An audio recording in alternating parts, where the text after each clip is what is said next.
आता पाहूयात सविस्तर बातमीपत्र। माजी खासदार राजू शेट्टी यांची 500 एकर जमीन असल्याचा आरोप आमदार राजेश क्षीरसागर यांनी केला होता। या आरोपानंतर खळबळ उडाली होती, पण आता शेट्टी यांनी आमदार क्षीरसागर यांना आव्हान दिलंय। येत्या 26 जुलै रोजी दुपारी 12 वाजता मी स्वतः बिंदू चौकात हजर राहणार आहे। आमदार क्षीरसागर यांनी 500 एकराचे 7-12 उतारे दाखवावेत, ती जमीन मी त्यांच्या नावावर करतो। मात्र क्षीरसागर न आल्यास त्यांनी आपली संपत्ती श्री अंबाबाई मंदिराच्या नावे करावी, असं आव्हान माजी खासदार शेट्टी यांनी दिलंय। कोल्हापूर शहराचे आमदार राजेश क्षीरसागर यांनी राजू शेट्टी यांच्याकडे 500 एकर जमीन असल्याचा आरोप केला होता। याबाबत बोलताना राजू शेट्टी यांनी निवडणूक लढवताना माझ्या संपत्तीचं विवरणपत्र आयोगाला दिल्याचं सांगितलं। त्या विवरणपत्राव्यतिरिक्त आमदार राजेश क्षीरसागर यांनी आरोप केलेल्या 500 एकर जमिनीचे 7-12 दाखवावेत, अशी मागणी राजू शेट्टी यांनी केली आहे। येत्या 26 जुलै रोजी दुपारी 12 वाजता मी बिंदू चौकात हजर राहणार आहे। आमदार क्षीरसागर यांनी लोकसभेतील विवरणपत्राव्यतिरिक्त 500 एकर जमिनीचे 7-12 दाखवावेत, ती सर्व जमीन त्यांच्या नावे बक्षीसपत्र करतो। जर राजेश क्षीरसागर यांनी शनिवारी दुपारी 12 वाजता बिंदू चौकात न आल्यास त्यांनी त्यांच्या नावे असणारी सर्व संपत्ती करवीर निवासिनी आई अंबाबाई मंदिराच्या नावे करावी, असं आव्हान शेट्टी यांनी राजेश क्षीरसागर यांना दिलंय। शक्तीपीठ महामार्गाचं समर्थन करता करता आमदार राजेश क्षीरसागर एवढे वाहवत गेले आणि नेमकं आपण काय बोलतोय काय नाही याचंही भान त्यांना राहिलेलं नाही। माझी 500 एकर जमीन असल्याचा आरोप त्यांनी केला। मी कोल्हापूर जिल्ह्याच्या बाहेर असल्यामुळे मला ते उशिरा समजलं। 26 तारखेला मी कोल्हापूरला बिंदू चौकात येतो। मी आतापर्यंत 5 निवडणुका लढवलेल्या आहेत आणि या 5 निवडणुकीमध्ये माझ्या संपत्तीचं विवरणपत्र जोडलेलं आहे। या व्यतिरिक्त अजून काही माझी चल अचल संपत्ती असेल तर त्याचे पुरावे राजेश क्षीरसागरांनी 2 दिवसामध्ये गोळा करावेत आणि एखादा बंगला असेल, एखादा भूखंड असेल, एखादी जमीन असेल, 7-12 असेल, ते सगळं 26 तारखेला दुपारी 12 वाजता कोल्हापूरच्या बिंदू चौकामध्ये घेऊन यावं। मी येताना बक्षीसपत्र घेऊन येतो आणि त्याचे गट नंबर किंवा सर्वे नंबर टाकून राजेश क्षीरसागर यांनाच ते बक्षीस देऊन टाकतो। माझं आव्हान त्यांनी हे स्वीकारावं।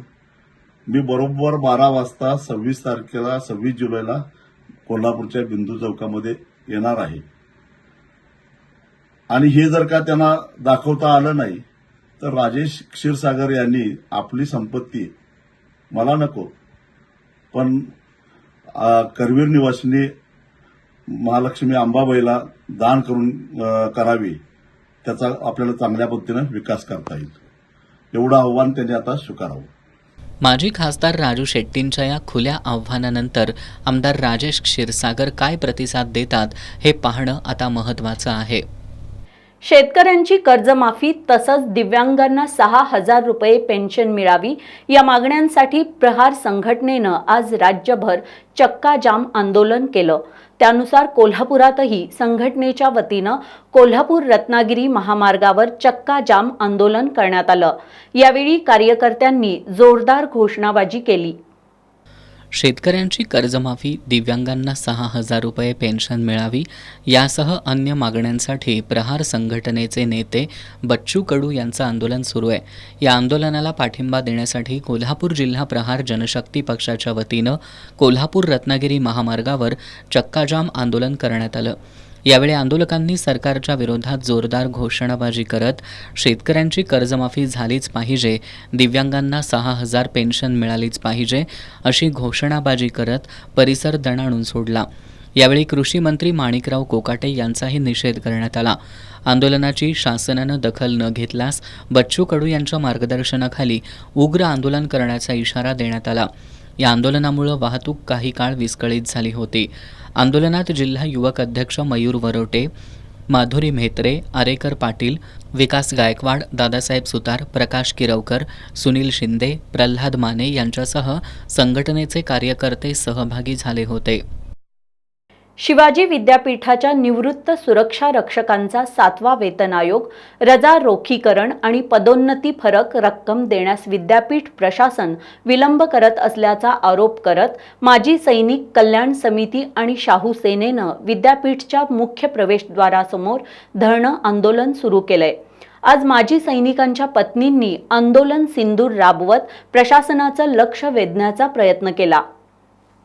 शिवाजी विद्यापीठात निवृत्त सुरक्षा रक्षकाचं काम करणाऱ्या माजी सैनिकांचा 7वा वेतन आयोग, रजा रोखीकरण आणि पदोन्नती फरक रक्कम देण्यास विद्यापीठ प्रशासनाकडून विलंब होतोय.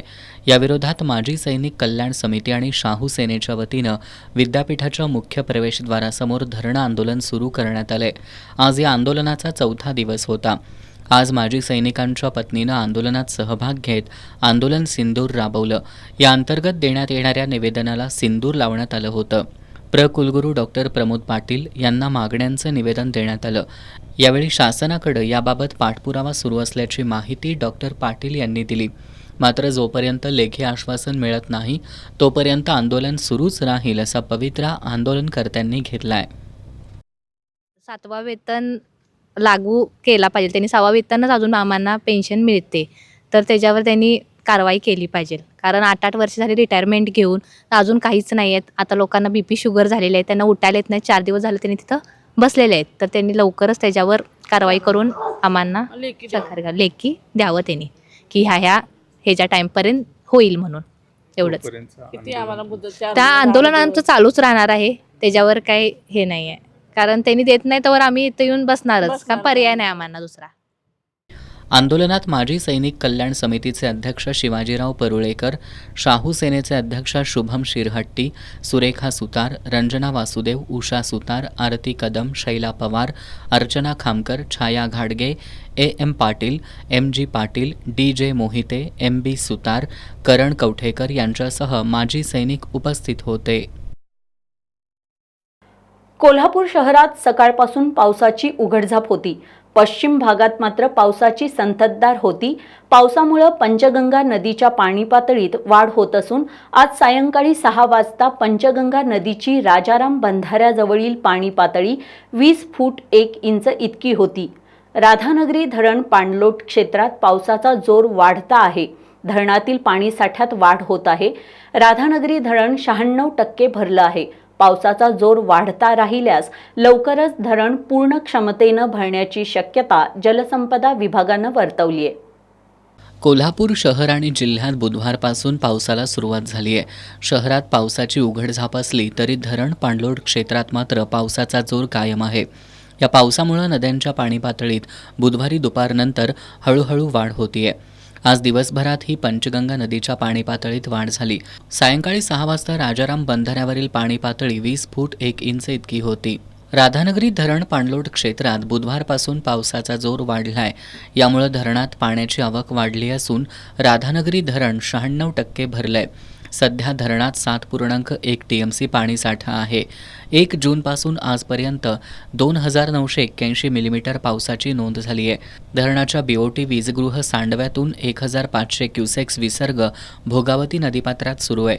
पावसाचा जोर कायम राहिल्यास 2 दिवसात धरण पूर्ण क्षमतेनं भरण्याची शक्यता आहे. इचलकरंजी महापालिकेच्या अतिक्रमण निर्मूलन पथकानं आज शहरात मोहीम राबवली. या मोहिमेत महापुरुषांच्या पुतळ्याजवळील 100 मीटर परिसरातील आणि मुख्य रस्त्यावरील अतिक्रमणं काढण्यात आली. पुन्हा अतिक्रमण केल्यास व्यवसाय परवाना रद्द करून साहित्य जप्त करण्यात येईल असा इशारा उपायुक्त विद्याधर कदम यांनी दिलाय. इचलकरंजी शहर अतिक्रमणाच्या विळख्यात सापडलंय.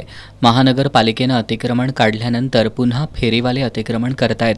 रस्त्यावर अतिक्रमण केल्यानं नागरिकांना त्रास होतोय, शिवाय वाहतुकीलाही अडथळा होतोय. त्यामुळं आज इचलकरंजी उपायुक्त विद्याधर कदम यांच्या मार्गदर्शनाखाली शहरात विविध ठिकाणी अतिक्रमण निर्मूलन मोहीम राबवण्यात आली. त्यानुसार शहरातील महापुरुषांच्या पुतळ्यांच्या 100 मीटर परिसरातील आणि मुख्य मार्गावरील अतिक्रमणं काढण्यात आली. अतिक्रमण काढल्यानंतर पुन्हा अतिक्रमण केल्यास व्यवसाय परवाना रद्द करण्याचा इशारा उपायुक्त कदम यांनी दिलाय. अतिक्रमण निर्मूलन प्रमुख सुभाष आवळे आणि महापालिकेच्या कर्मचाऱ्यांनी ही कारवाई केली. राधानगरी दाजीपूर मार्ग एप्रिल आणि मे महिन्यामध्ये तब्बल 45 दिवस बंद ठेवून रस्त्याच्या दुरुस्तीचं काम करण्यात आलं होतं. मात्र हे काम होऊन 2 महिने पूर्ण होण्या अगोदरच हा रस्ता खड्डेमय झालाय. या मार्गावरून प्रवास करताना वाहनधारकांना कसरत करावी लागतेय. त्यामुळे रस्त्याच्या कामाच्या दर्जावरून नागरिकांनी संताप व्यक्त केलाय. निपाणी देवगड राज्यमार्गावरील राधानगरी ते दाजीपूर हा रस्ता तळ कोकणाला जोडणारा महत्त्वपूर्ण मार्ग आहे. एप्रिल आणि मे महिन्यामध्ये रस्ते कामासाठी या रस्त्यावरील वाहतूक 45 दिवस बंद ठेवली होती. सार्वजनिक बांधकाम विभागाच्या देखरेखीखाली ठेकेदार कंपनीकडून या रस्त्याचं काम केलं. मात्र अवघ्या 2 महिन्यानंतर डांबर निघाल्यानं या रस्त्यावर मोठमोठे खड्डे पडलेत. रस्त्याची झालेली दयनीय अवस्था पाहून स्थानिक नागरिकांमधून शासन, प्रशासन आणि ठेकेदार कंपनीविरोधात संताप व्यक्त होतोय. ऐन 45 दिवस हा रस्ता बंद करून प्रशासनाने, कलेक्टरांनी काय साधले यातून? हा रस्ता आज बघितला तर पर्यटनाच्या दृष्टिकोनातून महत्त्वाचा होता. ऐन मे महिन्याच्या काळात पर्यटनाला चालना होती, त्यावेळी हा रस्ता बंद होता आणि त्यावेळी पर्यटन पण कमी झालं. पण हा रस्ता तरी सुधरेल अशी आशा होती. पण हा बघितलं तर हा रस्ता आज एवढा वाईट आहे की पर्यटनाच्या दृष्टिकोनातून लोक इकडे यायला भाग. एप्रिल मे मध्ये सीझनच्या ऐन वेळी सीझनच्या 45 दिवस बंद ठेवला असून तरीही त्या रस्त्याची आत्ता बघितला तर दुर्व्यवस्था आहे. अशी कामे पूर्ण अपूर्ण आहेत. रस्ता आत्ता बघितला तर खड्डा आहे की रस्त्यात खड्डा आहे की खड्ड्यात रस्ता आहे हे समजत नाही आहे. आणि अपघात वारंवार अपघात होत आहेत. तो चांगल्या पद्धतीचा व्हायला पाहिजे, तो व्हायला नाही. त्याच्यामुळे खड्डे पडलेले आहेत. त्या रस्त्याचे खड्डे जे आहेत ते तात्काळ त्यांनी मुदवावेत आणि त्यांनी काही केलेलं नाही. आणि जे कलेक्टरने जे निर्णय सांगितलं 45 दिवस बंद करा म्हणून, ते कलेक्टरांनी काही इथं बघायला नाही. त्यामुळं त्या रस्त्यावर कलेक्टरांनी इथं लक्ष घालावं आणि त्या रस्त्याची व्यवस्था पूर्ण करावी हीच आमची इच्छा आहे.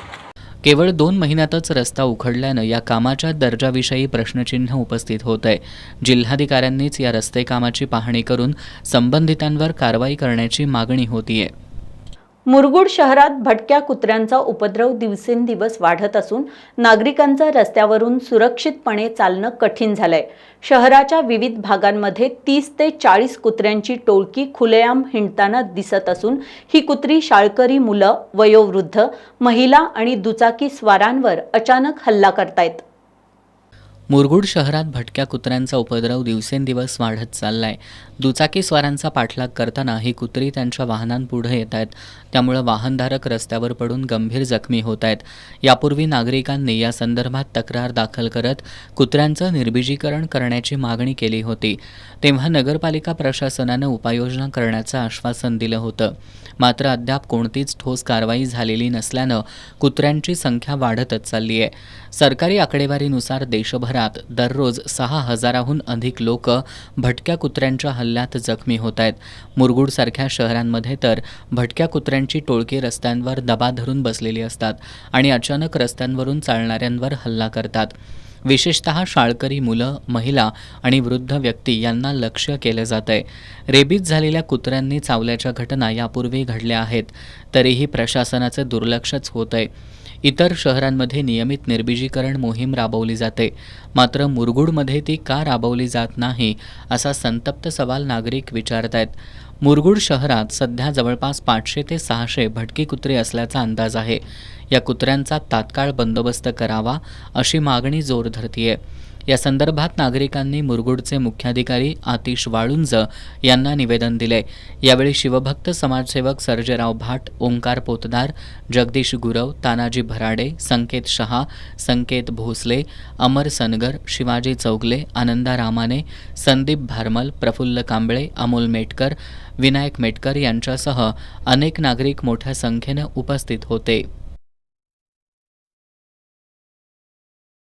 कसबा बावडा इथल्या डी.वाय. पाटील अभियांत्रिकी महाविद्यालयातील 560हून अधिक विद्यार्थ्यांना नामांकित आंतरराष्ट्रीय आणि राष्ट्रीय कंपन्यांमध्ये उत्तम नोकरीची संधी महाविद्यालयानं मिळवून दिली आहे. यामध्ये 27 लाखांचं सर्वोच्च सॅलरी पॅकेज मिळालं असून सरासरी 4,05,000चं पॅकेज विद्यार्थ्यांना मिळालंय. उत्कृष्ट शिक्षणाबरोबरच विद्यार्थ्यांच्या सर्वांगीण विकासावर भर दिला जात असल्यानं यावर्षीही विक्रमी संख्येनं प्लेसमेंट करता आल्याचं संस्थेचे अध्यक्ष डॉक्टर संजय डी पाटील आणि विश्वस्त ऋतुराज पाटील यांनी सांगितलं. कसबा बावड्यातील डी.वाय. पाटील अभियांत्रिकी महाविद्यालयातल्या 560हून अधिक विद्यार्थ्यांना नामांकित आंतरराष्ट्रीय आणि राष्ट्रीय कंपन्यांमध्ये उत्तम नोकरीची संधी महाविद्यालयानं मिळवून दिली आहे. यामध्ये 27 लाखांचं सर्वोच्च सॅलरी पॅकेज मिळालं असून सरासरी 4.5 लाखांचं पॅकेज विद्यार्थ्यांना मिळाले. या निवडीकरता संस्थेचे अध्यक्ष डॉक्टर संजय डी पाटील, उपाध्यक्ष आमदार सतेज डी पाटील, विश्वस्त ऋतुराज पाटील आणि कार्यकारी संचालक डॉक्टर अनिल कुमार गुप्ता, प्राचार्य डॉक्टर संतोष चेडे, रजिस्ट्रार डॉक्टर LV मालदे, प्राध्यापक रवींद्र बेन्नी यांचं प्रोत्साहन आणि सहकार्य लाभलं. विद्यार्थ्यांना सर्वोत्तम शिक्षण देतानाच विद्यार्थ्यांच्या उज्ज्वल भविष्याला दिशा देण्याचं काम केलं जात असल्याचं संस्थेचे अध्यक्ष डॉक्टर संजय डी पाटील यांनी सांगितलं. गुणवत्ता, आधुनिक तंत्रज्ञान आणि नैतिक मूल्यांचा समतोल राखत विद्यार्थ्यांना जागतिक स्तरावर सक्षम बनवण्यासाठी कार्यरत असून महाविद्यालयाच्या सामूहिक प्रयत्नांमुळे हे यश मिळालं असल्याचं त्यांनी सांगितलं. महाविद्यालयाचा स्वायत्त दर्जा, NAC, NBA मानांकन आणि उत्कृष्ट शैक्षणिक परंपरा यामुळं सर्वच क्षेत्रात विद्यार्थ्यांनी उत्कृष्ट कामगिरी केली असल्याचं संस्थेचे विश्वस्त माजी आमदार ऋतुराज पाटील यांनी सांगितलं. विद्यार्थ्यांना नामवंत कंपनीमध्ये नोकरी मिळावी यासाठी सुरू असलेल्या प्रयत्नांना चांगलं यश मिळालंय. IT क्षेत्राबरोबरच मेकॅनिकल, केमिकल, सिव्हिल आणि इलेक्ट्रॉनिक्स आणि टेलिकम्युनिकेशनच्या विद्यार्थ्यांनाही चांगल्या जॉब ऑफर्स मिळाल्या आहेत. यावर्षी सुमारे 560हून अधिक प्लेसमेंट करता आल्या याचं समाधान असल्याचं त्यांनी म्हटलंय. कार्यकारी संचालक डॉक्टर AK गुप्ता यांनी यावर्षी 180हून अधिक कंपन्यांनी कॅम्पस प्लेसमेंटमध्ये सहभाग घेतला असल्याची माहिती दिली. त्यामध्ये 40हून अधिक विद्यार्थ्यांना 6 लाख तर 150 विद्यार्थ्यांना 4 लाखांपेक्षा जास्त सॅलरी पॅकेज मिळाले. महाविद्यालयामध्ये ट्रेनिंग आणि प्लेसमेंट विभागातर्फे कंपन्यांची गरज ओळखून coding skills, Google developer club, परदेशी भाषा, business communication skills, soft skills आणि ॲप्टिट्यूड ट्रेनिंग दिलं जातं. याचा चांगला फायदा विद्यार्थ्यांना प्लेसमेंट वेळी झाला. विद्यार्थ्यांसाठी विविध क्लब, फ्रेंच, जर्मन आणि जापनीज भाषांचे कोर्सेस या माध्यमातून विद्यार्थ्यांच्या सर्वांगीण विकासासाठी तयारी करून घेतली जाते, असं प्राचार्य डॉक्टर संतोष चेडे यांनी सांगितलं. विद्यार्थ्यांचा औद्योगिक विश्वाशी संबंध येण्यासाठी विविध सामंजस्य करार, समाजोपयोगी प्रकल्प आणि इंटर्नशिप असे उपक्रम वर्षभर राबवले जातात. विद्यार्थ्यांना औद्योगिक क्षेत्रानिगडीत काळाची गरज ओळखून ट्रेनिंग दिलं जातं. या विद्यार्थ्यांनी IT क्षेत्रात सुद्धा मोठ्या पॅकेजच्या ऑफर्स मिळवल्या आहेत, असं अधिष्ठाता प्राध्यापक सुदर्शन सुतार यांनी सांगितलं. Juspay, Cisco, Hexaware, Indovance, Infosys, Tech Mahindra, Tecnimont, Toyo Engineering, Wipro Pari, Control S, EYGDS, Force Motors, Vision Waves यासह विविध नामांकित कंपन्यांमध्ये विद्यार्थ्यांनी नोकऱ्या मिळवल्या आहेत. ट्रेनिंग अँड प्लेसमेंट ऑफिसर प्राध्यापक मकरंद कायंगडे यांनी बदलत्या काळानुसार कोडिंग स्किल्स बरोबरच AR/VR, RPA, AWS, cloud computing आणि सायबर सिक्युरिटीचं प्रशिक्षण दिलं जात असल्याचं सांगितलं. त्याचबरोबर स्पर्धा परीक्षा तयारी, परदेशी उच्च शिक्षणाच्या तयारीसाठी तज्ज्ञ लोकांचे सेमिनारसुद्धा घेतले जातात. छत्रपती शाहू महाराज प्रशिक्षण, संशोधन आणि मानवी विकास संस्था म्हणजेच सारथीच्या कोल्हापुरातील उपकेंद्राच्या बांधकामात अनेक त्रुटी आहेत. त्यात सुधारणा करण्यात यावी अशी मागणी अखिल भारतीय मराठा महासंघाच्या वतीनं करण्यात आली आहे. कोल्हापूर केंद्राच्या व्यवस्थापकीय संचालिका किरण कुलकर्णी यांना या मागणीचं निवेदन देण्यात आलं. कोल्हापूरमधील सारथी संस्थेच्या नवीन इमारतीचं बांधकाम सध्या सुरू आहे. या बांधकामाच्या प्लॅनमध्ये अनेक त्रुटी असल्याचा आरोप अखिल भारतीय मराठा महासंघानं केला आहे. याबाबत आज कोल्हापूर केंद्राच्या व्यवस्थापकीय संचालिका किरण कुलकर्णी यांची भेट घेत संघटनेनं त्यांच्याबरोबर सविस्तर चर्चा केली. या ठिकाणी सभागृहाची आसन क्षमता फक्त 250 इतकी आहे. तसंच 500 मुली आणि 500 मुलांसाठी वसतिगृह आहे. पुढील 25 वर्षात मराठा समाजाची गरज लक्षात घेता किमान 500 क्षमतेपेक्षा जास्त क्षमतेच्या सभागृहाची आणि 500 विद्यार्थी बसतील एवढी अभ्यासिकेची आवश्यकता असल्याची मागणी यावेळी करण्यात आली. त्याचबरोबर राजर्षी शाहू महाराजांचं कार्य अधोरेखित होईल अशा पद्धतीचं संग्रहालय उभारण्यात यावं, यासाठी राजर्षी शाहूंचे अभ्यासक आणि वस्तुसंग्रहालय कामाचा अनुभव असणाऱ्या तज्ज्ञांचं यासाठी मार्गदर्शन घेण्यात यावं, अशा विविध मागण्या यावेळी करण्यात आल्या. या मागण्यांचं निवेदन व्यवस्थापकीय संचालिका किरण कुलकर्णी यांना देण्यात आलं. यावेळी मराठा महासंघाचे राष्ट्रीय उपाध्यक्ष वसंतराव मुळीक, जिल्हाध्यक्ष शशिकांत पाटील, शैलजा भोसले, शंकरराव शेळके, प्रकाश पाटील, संयोगिता देसाई, विजय पाटील, गोपाळ पाटील, प्रतीक साळुंखे, युवक अध्यक्ष अवधूत पाटील आदी उपस्थित होते. इचलकरंजीतील व्यंकटराव हायस्कूलमध्ये एनडीआरएफ टीमनं आपत्ती व्यवस्थापन प्रात्यक्षिकं दाखवली. आपत्ती काळात तातडीनं करावयाच्या प्राथमिक उपाययोजना, बचाव कार्य आणि स्वसंरक्षणाचे विविध प्रात्यक्षिकं सादर करत उपस्थितांना मार्गदर्शन करण्यात आलं. इचलकरंजीतील व्यंकटराव हायस्कूल अँड ज्युनियर कॉलेजमध्ये संस्कार शिबिर अंतर्गत एनडीआरएफ टीमच्या वतीनं आपत्ती व्यवस्थापन आणि स्वसंरक्षण यावरील प्रात्यक्षिक आणि प्रशिक्षणाचं आयोजन करण्यात आलं होतं. मेजर संदीप पोवार आणि मेजर सचिन बिडवे यांनी आपत्ती काळात तातडीनं करावयाच्या प्राथमिक उपाययोजना, बचाव कार्य आणि स्वसंरक्षणाची विविध प्रात्यक्षिकं सादर करून उपस्थितांना मार्गदर्शन केलं. यावेळी काही विद्यार्थ्यांकडून प्रात्यक्षिक करून घेण्यात आली. याप्रसंगी मुख्याध्यापिका एम कांबळे, एनडीआरएफ टीमचे निरीक्षक महेंद्रसिंह पोनी, डी चौगुले यांच्यासह शिक्षक, शिक्षकेतर कर्मचारी, विद्यार्थी आणि एनडीआरएफ टीमचे जवान उपस्थित होते. आपल्या आजूबाजूला कित्येक औषधी वनस्पती आहेत, त्या ओळखून त्या जोपासणं काळाची गरज आहे, असं प्रतिपादन पर्यावरण अभ्यासक अनिल चौगले यांनी केलंय. ते अवनी संस्था आणि न्यू कॉलेजतर्फे आयोजित रानभाजी महोत्सवात बोलत होते. अवनी संस्था आणि न्यू कॉलेज यांच्या वतीनं रानभाजी महोत्सवाचं आयोजन करण्यात आलं होतं. श्री प्रिन्स शिवाजी मराठा बोर्डिंग हाऊसचे अध्यक्ष के.जी. पाटील यांच्या हस्ते आणि इतर मान्यवरांच्या उपस्थितीत याचं उद्घाटन करण्यात आलं.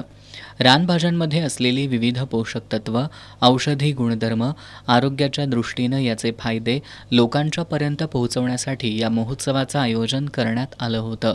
करटोली, काटवल, कुरडू, आळू धोपा, आंबाडी, आळू, काटे, कोळशिंदा, बांबूचे कोंब, केना, गाल्या, मोरशेंडा, दांगडी, आघाडा अशा विविध प्रकारच्या रानभाज्या या प्रदर्शनात ठेवण्यात आल्या होत्या. यावेळी बोलताना पर्यावरण अभ्यासक अनिल चौगले यांनी आपल्या आजूबाजूला कित्येक औषधी वनस्पती आहेत, त्या ओळखून त्याची जोपासना करणं काळाची गरज असल्याचं सांगितलं.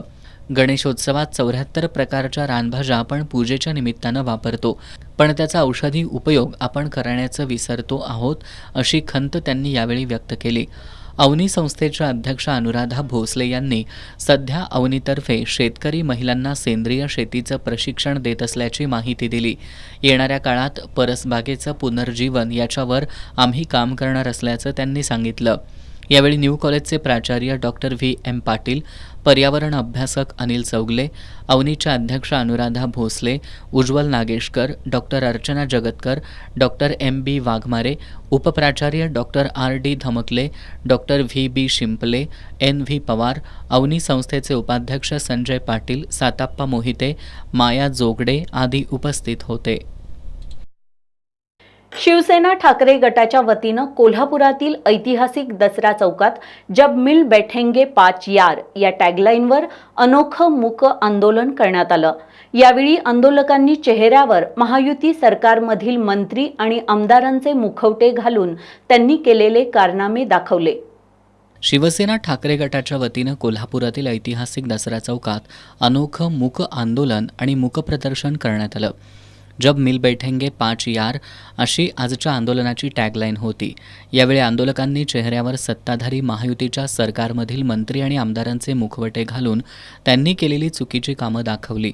आंदोलकांनी बेडवर पैशांची बॅग ठेवून बसलेले मंत्री संजय शिरसाट, कॅन्टीनमधील कर्मचाऱ्यांना मारहाण करणारे आमदार संजय गायकवाड, विधानसभेत मोबाईलवर रमी खेळणारे कृषी मंत्री माणिकराव कोकाटे, घरी मांत्रिक बोलावून अघोरी पूजा करणारे मंत्री भरत गोगावले आणि कोल्हापुरातील 100 कोटी रस्त्यांच्या टक्केवारीवरून सतत टीका होणारे आमदार राजेश क्षीरसागर यांचे मुखवटे घातले होते.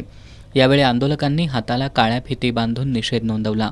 सत्ताधारी सरकारमधील मंत्री आणि आमदार यांचा भ्रष्ट कारभार जनतेसमोर दाखवण्यासाठीच आजचं हे आंदोलन करण्यात आलंय, असं शिवसेना ठाकरे गटाचे जिल्हाप्रमुख रविकिरण इंगवले यांनी सांगितलं.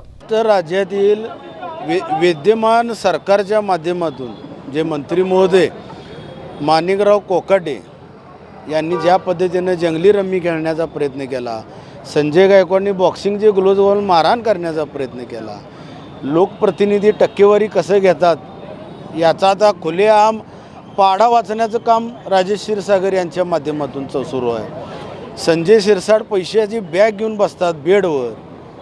त्यानंतर ते गोगावले कोण आहेत ते तर खुलेआम अंधश्रद्धा निर्मूलन कायद्याच्या विरोधात जाऊन ते अशा पद्धतीची वर्तणूक करतात. म्हणजे याचा अर्थ महाराष्ट्र राज्यातील जनतेला आम्ही मूक प्रदर्शनमधून दाखवण्याचा प्रयत्न केलेला आहे की हा भ्रष्ट कारभार आणि हा राज्यकारभार योग्य आहे का.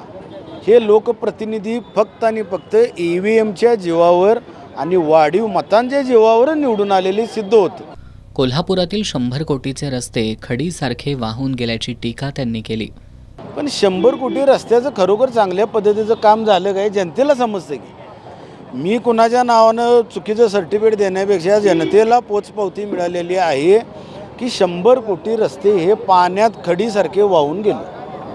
या आंदोलनात शहर प्रमुख सुनील मोदी, विशाल देवकुळे, प्रतिज्ञा उत्तुरे, रीमा देशपांडे, दीपाली शिंदे, अनिता ठोंबरे, बंडा लोंढे, हर्षद पाटील, धनाजी दळवी, राजू यादव, शशी बिडकर, राजू जाधव, गोविंद वाघमारे, किरण पडवळ, विकी मोहिते, युवराज खंडागळे आदी सहभागी झाले होते.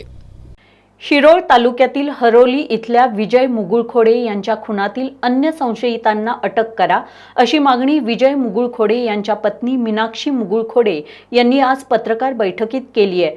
शिरोळ पोलीस ठाण्याचे अधिकारी शिवाजी गायकवाड हे आम्हाला कसलीही दाद देत नसून उद्धट वागत असल्याचा आरोपही त्यांनी केलाय. शिरोळ तालुक्यातील हरोली इथं पत्नीच्या छेडछाडीचा जाब विचारण्यास गेलेल्या विजय एकनाथ मुगुळखोडे यांचा खून करण्यात आला होता. यातील आरोपी ऋषिकेश उर्फ बाळ्या गोपाळ गुजरे याला शिरोळ पोलिसांनी अटक केली आहे. परंतु यातील अन्य संशयित गणेश भाऊसो आवळे, राहुल सुरेश कांबळे, रुपाली गोपाळ गुजरे, बनाबाई भाऊसो कांबळे, बाळाबाई रामा गुजरे, रंगूबाई गुजरे या 6 जणांना अटक करा, अशी मागणी पोलीस अधीक्षकांकडे निवेदनाद्वारे केली आहे. तरीही त्यांच्यावर कारवाई होत नाहीये. तसंच शिरोळ पोलीस ठाण्याचे अधिकारी शिवाजी गायकवाड हे कसलीही दाद देत नाहीत. संशयितांना अटक करण्याऐवजी त्यांनाच पाठीशी घातलं जात असल्याचा आरोप मृत विजय मुगुळखोडे यांच्या पत्नी मीनाक्षी मुगुळखोडे यांनी पत्रकार बैठकीत केलाय. या गुन्ह्याचा तपास पारदर्शकपणे होत नसून यात हलगर्जीपणा केला जातोय.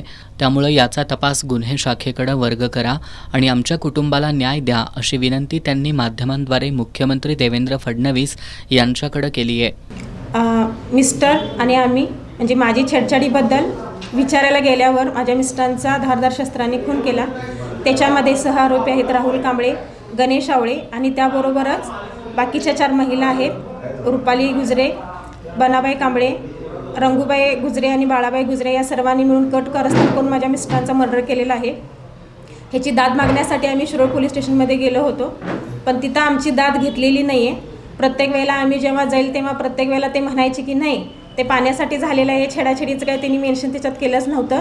आणि दुसरी गोष्ट, आम्ही जेव्हा पण विचारायला गेलो तेव्हा प्रत्येक वेळेला त्यांनी जे आरोपी आहेत त्यांचीच बाजू घेऊन सांगतात की तुम्ही ह्या 6 महिलांना 2 आरोपी 2 जेंट्स आणि लेडीजना अटक केलं की ते आरोपी त्यांना जामीन मिळेल, तो सही सलामत सुटेल, असं प्रत्येक वेळेला आम्हाला त्यांनी प्रत्येक वेळेला आमची बाजू हे केलेली आहे, डावललेली आहे आणि त्यांना सपोर्ट करत आहे. गावामध्ये त्या लोकांची दहशत वाढलेली आहे. ते घरासमोर नेतात, जातात, रागाने बघतात, प्रत्येक वेळेला सारखं दारावरून जातात. हे सुद्धा आम्ही गायकवाड साहेबांना पोलीस स्टेशनमध्ये विचारायला गेलतो, मी, आमच्या सासूबाई वगैरे आम्ही सगळीजण महिला. तर तिथं आम्हाला व्यवस्थित वागणूक दिलेली नाही आहे, म्हणजे आर्यतुर्याची भाषासुद्धा बोलली आमच्या सासूबाईंना वगैरे, आणि तिथनं आम्हाला अपमानास्पद वागणूक देऊन बाहेरसुद्धा काढले. मला एवढी विनंती आहे की हा जो गुन्ह्याचा शोध आहे तो व्यवस्थित होत नाही आहे तपास. त्यामुळे माझी विनंती आहे की हा गुन्ह्याचा जो शोध आहे तो क्राईम ब्रांचला द्यावा आणि माझी मुख्यमंत्र्यांना पण एक विनंती आहे की मला, माझ्या कुटुंबाला, माझ्या मिस्टरांना न्याय मिळावा ही विनंती आहे. या पत्रकार बैठकीला डॉक्टर भारत देवळेकर, डॉक्टर विकास भिसुरे आणि कुलदीप कांबळे उपस्थित होते. पन्हाळा तालुक्यातील सातार्डे इथल्या घरफोडी प्रकरणी पन्हाळा पोलिसांनी गावातीलच पार्थ हिंदूराव नाळे याला अटक केली आहे. पोलिसांनी त्याच्याकडून 1,40,000चे दागिने जप्त केलेत. पन्हाळा तालुक्यातील सातार्डे गावातील महेश शशिकांत तोरसे यांच्या घरी काही दिवसांपूर्वी अज्ञाताने चोरी केली होती. यावेळी घरातील सोन्याचे दागिने चोरट्यानं लंपास केले होते. या प्रकरणी महेश शशिकांत तोरसे यांनी पन्हाळा पोलीस ठाण्यात फिर्याद दिली होती. फिर्यादीनुसार पन्हाळा पोलिसांकडून चोरट्याचा शोध सुरू होता. या प्रकरणी पोलिसांनी सातार्डे गावातील पार्थ हिंदूराव नाळे या 19 वर्षीय तरुणाला ताब्यात घेतलं. चौकशीत त्यानं चोरी केल्याची कबुली दिली. त्याच्याकडून सोन्याचा नेकलेस आणि कर्णफुलं असा एकूण 1,40,000चा ऐवज जप्त केलाय. सहाय्यक पोलीस निरीक्षक संजय बोंबले, उपनिरीक्षक महेश कोंडूभैरी, सहाय्यक फौजदार मारुती नाईक, संतोष वायदंडे, तौसिफ मुल्ला, प्रवीण बोरचाटे यांनी ही कारवाई केली.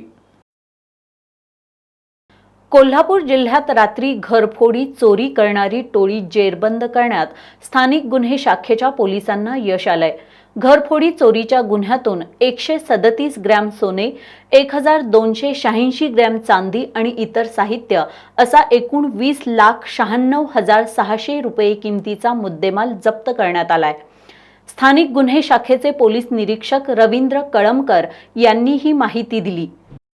कोल्हापूर जिल्ह्यामध्ये मागील काही दिवसामध्ये घरफोड्या होण्याचे प्रमाण वाढलेले होते. त्या अनुषंगाने कोल्हापूर जिल्ह्याचे पोलीस अधीक्षक श्री योगेश कुमार गुप्ता साहेब यांनी कोल्हापूर जिल्ह्यातील सर्व प्रभारी अधिकारी व स्थानिक गुन्हे शाखा यांना घरफोडीचे गुन्हे उघडकीस आणण्याबाबत आदेशित केले होते.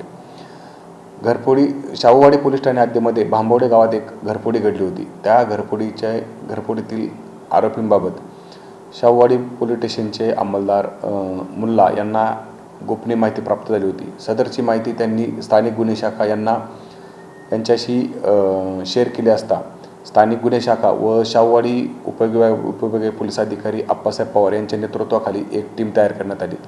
सदर टीमने आरोपींबाबत सर्व गोपनीय माहिती प्राप्त केली.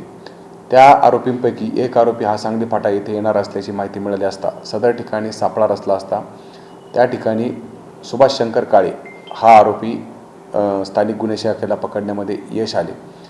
त्या आरोपीकडे चौकशी केली असता त्याचे इतर 3 ते साथीदार असून ते एकत्रितरित्या कोल्हापूर जिल्ह्यामधील वेगवेगळ्या ठिकाणी घरफोडी केल्याचे त्यांनी कबूल केले. त्यांचा एक साथीदार सागर साळुंके हा सांगली जिल्ह्यातील एका गुन्ह्यामध्ये अटक होता. त्याचा ताबा घेण्यात आला. दोघांचा एकत्रित तपास केला असता त्यांच्याकडून 137 ग्रॅम सोने व 1,286 ग्रॅमची चांदी व गुन्ह्यात वापरलेली झायलो कार ही हस्तगत करण्यास पथकाला यश प्राप्त झालेले आहे. त्यांच्याकडून आत्तापर्यंत 21 लाख रुपयाचा मुद्देमाल हस्तगत करण्यास केलेला आहे.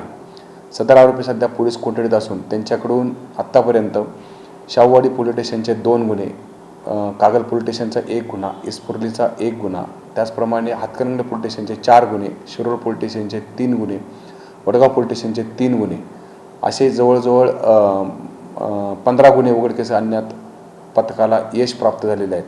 सदर आरोपींकडे अजूनही चौकशी चालू असून त्यांच्याकडून आणखीन गुन्हे उघडकीस येण्याची शक्यता नाकारता येत नाही.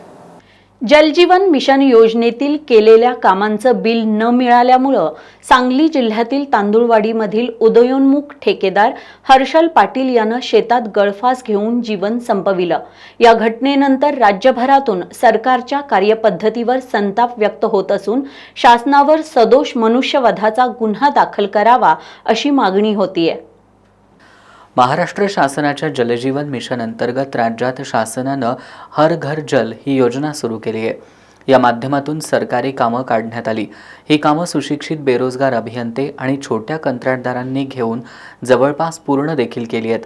मात्र पूर्ण केलेल्या कामांची बिलं देण्यासाठी शासनाकडे गेल्या 1 वर्षांपासून निधीच उपलब्ध नाही. याचा गंभीर आर्थिक परिणाम कंत्राटदारांवर झालाय. वाळवा तालुक्यातील तांदुळवाडी गावातील 35 वर्षाच्या हर्षल पाटील या तरुण उद्योजकानं 22 जुलै रोजी स्वतःच्या शेतात गळफास घेऊन जीवन संपवलंय. त्यांचं जवळपास 1,40,00,000 काम केलेलं बिल शासनाकडे प्रलंबित होतं. हे काम करण्यासाठी त्यांनी पदरचे पैसे घातले, शेत विकलं, सोनं विकलं, 65 लाखांचं सावकारी कर्ज घेतलं होतं. हे शासन पैसे देत नाही, मी आत्महत्या करतो, इतर लोक मला पैशासाठी तगादा लावतायत, वडिलांना काय सांगू नका, असं गेल्या अनेक दिवसांपासून ते मित्रांना बोलत होते. त्यांच्या आत्महत्येनंतर घरातील कर्ता पुरुष गेल्यानं कुटुंब पोरकं झालं. त्यांच्या आत्महत्येवरून राज्यात संतप्त प्रतिक्रिया उमटतायत. महायुती सरकार सगळीकडे अपयशी ठरतंय. एकीकडे शेतकरी आत्महत्या करतायत, भविष्यात ठेकेदार देखील अशा प्रकारे आत्महत्या करतील याची सरकारनं काळजी घ्यायला हवी, असं शिवसेना नेते संजय पवार यांनी म्हटलंय. महाराष्ट्रातील सरकार हे सर्व स्तरावर अपयशी ठरत आहे. एकीकडे शेतकऱ्यांच्या आत्महत्या थांबत नाही आहेत आणि दुसरीकडे तांदुळवाडी येथील एक तरुण 35 वर्षाचा तरुण जल जीवन मिशनचे पैसे मिळाले नाहीत, देयके मिळाले नाहीत म्हणून गळफास घेऊन आत्महत्या करतो. ह्या महाराष्ट्राचं दुर्दैव म्हणावं लागेल. एकीकडे हजारो कोटीच्या घोषणा करायच्या, हे रस्ते करणार, ते रस्ते करणार, कोटी रुपये तुम्हाला मोठमोठ्या घोषणा करायच्या आणि एकीकडे 1.25 कोटी रुपये द्यायला ह्या माणसाला पैसे नसल्या कारण त्या बिचाराने आत्महत्या केली. काय त्या बाळाने करायचं, काय त्या पत्नीने करायचं? हे सरकारचं फार मोठं अपयश आहे. हे जे हजारो कोटी रस्ते करताय, काय करताय, त्याच्याऐवजी जे देयकं आहेत, कितीतरी 1000 कोटी देयकं आहेत ठेकेदारांची, त्या ठेकेदारांचा विचार करा, नाही तर महाराष्ट्रात शेतकरी आत्महत्या करतायतच. हे तुमचं मोठं अपयश आहे. भविष्यात असे ठेकेदारसुद्धा आत्महत्या करू नयेत यासाठी या सरकारने काळजी घेणं अत्यंत गरजेचं आहे. या आत्महत्येप्रकरणी राज्य शासनावर सदोष मनुष्यवधाचा गुन्हा दाखल करावा अशी मागणी शिवसेना ठाकरे गटाचे कोल्हापूर जिल्हाप्रमुख रविकिरण इंगवले यांनी केली आहे. राज्य शासनाकडे पैसे नसल्यामुळे ज्या कॉन्ट्रॅक्टरने आता आत्महत्या केली, सावकारकीमुळे त्यांना आत्महत्या करण्यास भाग पडलं, ज्यांच्यावर बँकांची कर्ज झाली, तर हे राज्य शासन किंवा केंद्र शासन जर कॉन्ट्रॅक्टर लोकांचे पैसे देऊ शकत नसतील तर यांनी हा प्रोजेक्ट का आणला?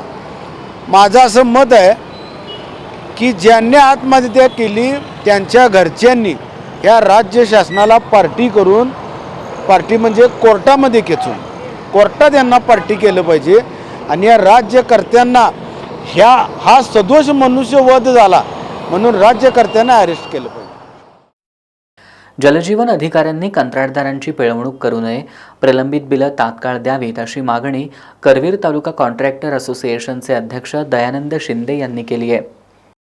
हर्षल पाटील, राहणार तांदूळवाडी, जिल्हा सांगली येथील आमचे कॉन्ट्रॅक्टर बंधू जलजीवनचे काम करत होते. जलजीवनचे काम करत असताना कर्ज उचललेले 1.5 कोटी रुपये शासनाकडे बिल थकीत होते.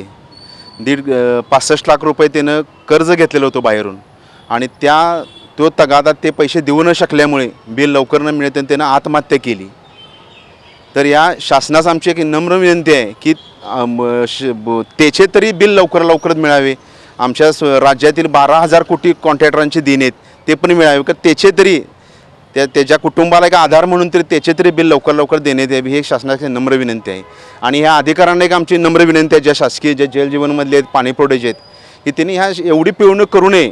त्यांनीसुद्धा एवढं तरी बघावं ह्या लोकांनी, या कॉन्ट्रॅक्टर बंधूनं काय केले आणि त्यांना पिळवणूक करू नये. त्यांची काय असेल ते बिलं लवकर देण्यात यावी, ही मी त्यांना नम्र विनंती करत आहे. जलजीवन प्रमाणेच बांधकाममधील 25, 15, 30, 54 आदी कामांचे पैसे तात्काळ अदा करावेत, अन्यथा बांधकाममधील कंत्राटदार आत्महत्येच्या तयारीत असल्याचं बाजीराव पाटील यांनी सांगितलं. जलजीवनप्रमाणेच बांधकाममधील सुद्धा बरीच थकीत आहेत. 25, 15 असेल, 30, 54 असेल, प्रादेशिक पर्यटन असेल, याचे पण भरपूर पैसे थकीत आहेत. तरी शासनाला आमची नम्र विनंती आहे की बांधकाममधील पण कॉन्ट्रॅक्टर आत्महत्या करण्याच्या तयारीत आहेत, त्यामुळे त्यांनी लवकरात लवकर त्याचे पण पैसे अदा करावेत अशी आमची शासनाला विनंती आहे. दरम्यान आज कोल्हापुरात जिल्हा कॉन्ट्रॅक्टर असोसिएशनच्या वतीनं जिल्हा परिषदेसमोर आणि करवीर तालुका कॉन्ट्रॅक्टर असोसिएशनच्या वतीनं करवीर पंचायत समिती कार्यालयासमोर हर्षल पाटील यांना श्रद्धांजली वाहण्यात आली. यावेळी विश्वास घाटगे, राजू पाटील, कुणाल संसारे, विक्रम नलवडे, अवधूत भोसले, नितीन नाईक, प्रवीण पाटील, शरद कांबळे, युवराज पाटील, योगेश बचाटे, पप्पू परीट, दत्ता शेळके, अक्षय केनवडे, अनिकेत नाळे, कपिल शिर्के, कार्तिक पाटील आदी उपस्थित होते. बेकायदा मद्यसाठा असलेल्या हातकणंगले तालुक्यातील आळते इथल्या घरावर राज्य उत्पादन शुल्क विभागानं छापा टाकलाय। या कारवाईत देशी विदेशी मद्याच्या साठ्यासह 9 लाखांचा मुद्देमाल जप्त करण्यात आलाय। या प्रकरणी राजकुमार अशोक घाटकर याला ताब्यात घेण्यात आलंय। राज्य उत्पादन शुल्कचे निरीक्षक महेश गायकवाड यांना हातकणंगले तालुक्यातील आळते इथल्या एका घरात देशी विदेशी मद्याचा साठा असल्याची माहिती मिळाली होती। या माहितीच्या आधारावर पोलिसांनी छापा टाकून 8.25 लाखांचा मद्यसाठा आणि दुचाकी असा 9 लाखाचा मुद्देमाल जप्त करण्यात आला। या कारवाईत राजकुमार अशोक घाटकर याला ताब्यात घेण्यात आले। दुय्यम निरीक्षक कोमल यादव, रुपाली क्षीरसागर, शिवाजी गायकवाड, सागर शिंदे, सुशांत बनसोडे यांच्यासह भरारी पथकातील अधिकारी आणि कर्मचाऱ्यांनी या कारवाईत सहभाग घेतला होता। भोगावती महाविद्यालय परिसरात 4 चाकी वाहनावरील चालकाचं नियंत्रण सुटल्यानं झालेल्या अपघातात कौलवमधील प्रज्ञा कांबळे विद्यार्थिनीचा जागीच मृत्यू झालाय, तर 4 विद्यार्थिनी जखमी झाल्यात। आज दुपारच्या सुमारास अपघात झाला। या अपघाताप्रकरणी करवीर पोलिसांनी वाहन चालकाला ताब्यात घेतलंय। महाविद्यालय सुटल्यानंतर आज दुपारच्या सुमारास 4 मुली परिते कुरुकली मार्गावरील विनंती बस थांब्यावर एसटी बसची वाट पाहत उभ्या होत्या। यावेळी मुख्य रस्त्यावर येत असलेल्या 4 चाकी वाहनावरील चालकाचा ताबा सुटल्यानं वाहन थेट विद्यार्थिनींच्या घोळक्यात घुसलं।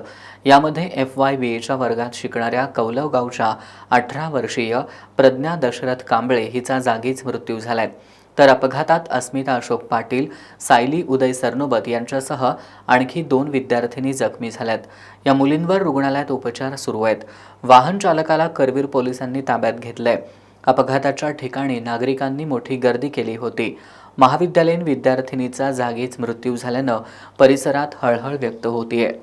शेवटी पुन्हा एक नजर आजच्या ठळक घडामोडींवर।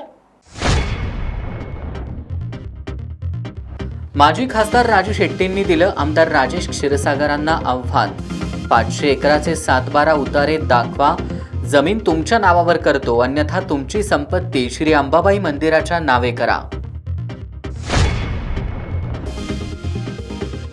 शेतकऱ्यांच्या कर्जमाफीसाठी प्रहार संघटनेचा राज्यभर एल्गार।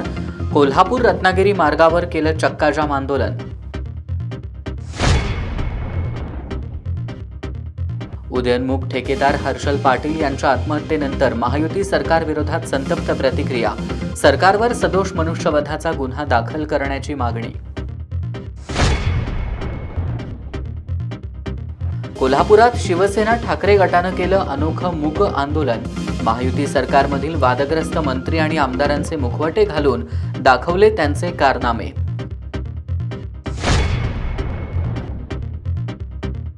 आणि परिते कुरुकली मार्गावर 4 चाकी घुसली विद्यार्थिनींच्या घोळक्यात, एक विद्यार्थिनी जागीच ठार तर 4घी झाल्या जखमी।